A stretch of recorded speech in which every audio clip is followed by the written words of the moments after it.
Tonight at 11, the GBI has taken over the investigation into the death of a 17-year-old boy. Tonight, the family of Brandon Smith tells 11 Alive the Meriwether County sophomore was shot. Police say Smith's body was found Sunday in Manchester in the woods behind a home on 3rd Avenue. Tonight, his death has rocked his small town. Smith's family telling us he played offensive and defensive lineman for Manchester High School. And police found his body the day before the team's state championship game. And here in Atlanta at Mercedes-Benz Stadium, 11 Alive's Cody Alcorn was right at the game tonight. He's live outside the bench. So, Cody, we understand the team actually honored Smith before the game.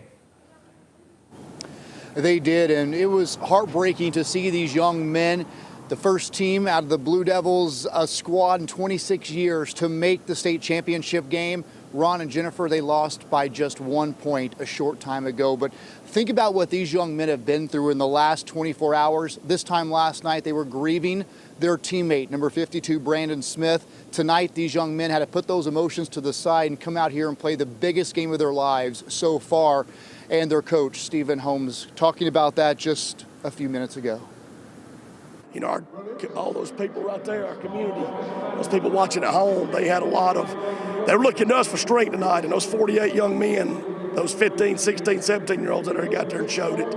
I'm just super, super proud of them.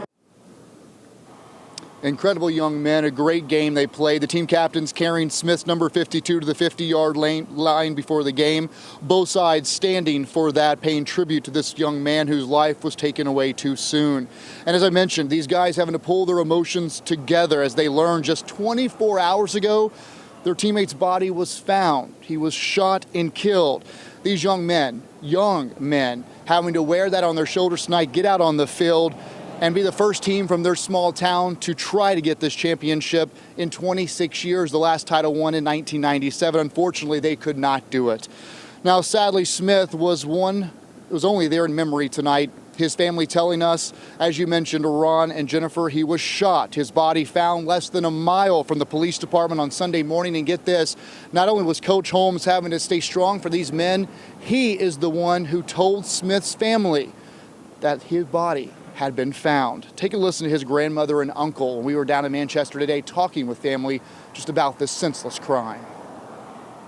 I'm not gonna rest until they catch the killer who killed my grandson. His gang, all his teammates, football was his everything.